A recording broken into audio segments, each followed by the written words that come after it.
Hello বন্ধুরা, মৈনাক চলে এলাম নতুন একটা ভিডিওতে। ধারাবাহিকে ফেরা নিয়ে জিতু কামাল কিন্তু নিজে এবার মুখ খুলেছেন। আজকের এই ভিডিওতেই পুরো ব্যাপারটাকে নিয়ে আলোচনা করব, তোমাদেরকে লাইভ প্রুফ দেখাবো। তার আগে ছোট্ট অনুরোধ করব, তোমাদের যদি ভিডিওটা ভালো লাগে ভিডিওতে একটা লাইক করো, কমেন্ট করো। চ্যানেলে প্রথমবার হয়ে থাকলে চ্যানেলটাকে অতি অবশ্যই কিন্তু আগে সাবস্ক্রাইব করে দিও। তো চোর সিনেমার ডাবিং চলাকালীন বেশ কিছু বড় বড় মিডিয়া তারা সেখানে উপস্থিত হয়ে শর্ট বাইটস, আমরা বলতে পারি 10 মিনিট 15 মিনিটের করে 3-4টে মিডিয়া কিন্তু বাইটস নিয়ে এসেছে এবং সেখানে নানান ব্যাপার নিয়ে আলোচনা হয়েছে। তার মধ্যে একটা গুরুত্বপূর্ণ ব্যাপার হচ্ছে জিতু কামাল কি ধারাবাহিকে ফিরবেন। দেখো, জিতু কামাল কিন্তু বরাবরই জানিয়েছিলেন তিনি কিন্তু আর ধারাবাহিক করতে চান না, তিনি ওটিটিতে কাজ করবেন, তিনি সিনেমা করবেন, কিন্তু ডেলি শো যেটাকে আমরা বলি, যেটাকে আমরা টিভি শোজ বলি, তিনি কিন্তু আর টিভি শোজতে কাজ করবেন না, তিনি সিনেমাতে কাজ করবেন। প্লাস তিনি ওটিটি প্ল্যাটফর্মেও যদি কোনো অফার আসে বা তিনি যেগুলো যদি প্রডিউস করে ওটিটিতেও তিনি কাজ করবেন, কিন্তু যে একটা সিরিয়াল বলতে আমরা যেটা বোঝাই প্রতিদিন যাকে আমরা দেখি সেই রকম কিন্তু তিনি আর কাজ করবেন না, এটা কিন্তু তিনি স্পষ্ট জানিয়ে দিয়েছেন।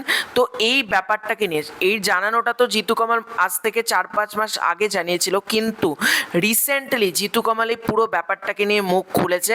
আমি তোমাদেরকে চলো ঝট করে ব্যাপারটা শুনিয়ে দিই জিতু কামাল কি বলছেন। এটা আজকাল.in-এর পক্ষ থেকে এই খবরটা এসেছে এবং আজকাল.in থেকে তোমাদেরকে আমি লাইভ শোনাচ্ছি।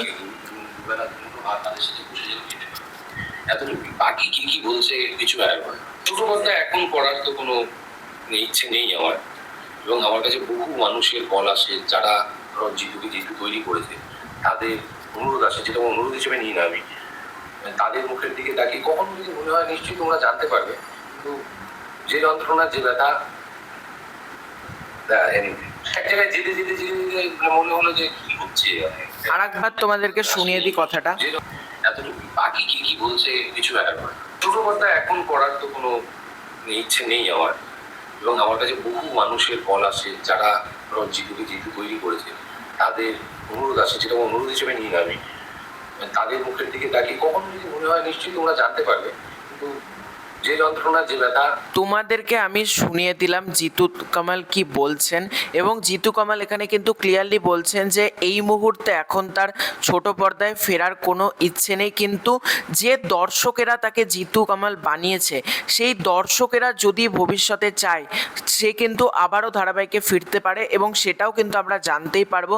তো কোথাও গিয়ে একটা কিন্তু আশার আলো থাকছে, মানে জিতু কামাল কিন্তু ডাইরেক্টলি জানিয়ে দেয়নি যে আমি আর কখনো ফিরবো না, কিন্তু তিনি এই কথাটা কিন্তু বলছেন যে আমি যদি দর্শকরা যদি আমাকে চায়, দর্শকরা যদি অনুরোধ করে, তারা যদি ভাবে যে না ফিরে আসা দরকার, তাহলে তো অবশ্যই ফিরে আসবে জিতু কামাল। দেখো, জিতু কামাল ধারাবাহিক করবে না একটা কারণ, সেটা হচ্ছে জিতু কামাল এই ধারাবাহিকটা করতে গিয়ে অনেক সমস্যায় পড়েছে, অনেক তার খারাপ লেগেছে। এই কারণেই কিন্তু একটা অভিমানের জায়গা থেকে সে বলছে সে ধারাবাহিক করবে না, কিন্তু দর্শকরাই কিন্তু সব। যদি দর্শকরা অনুরোধ করে, দর্শকরা যদি রিকোয়েস্ট করে, জিতু কামাল কিন্তু অবশ্যই ধারাবাহিক করবেন। এবং জিতু কামাল সবসময় কিন্তু অডিয়েন্সদেরকে প্রায়োরিটি সবসময় দিয়ে এসেছেন। অডিয়েন্সরা যদি চায় নিশ্চয়ই তিনি ধারাবাহিক করবেন, এটা আমি মনে করি। এবং জিতু কামাল কিন্তু নিজেও এই কথাটা বলছেন যে দর্শকরাই হচ্ছে সব, দর্শকরা যদি চায় তিনি কিন্তু আবার ছোট পর্দায় ফিরতেই পারে। তো তোমরা কি জিতু কামালকে আবারও ধারাবাহিকে দেখতে চাও? কমেন্ট করে জানিও।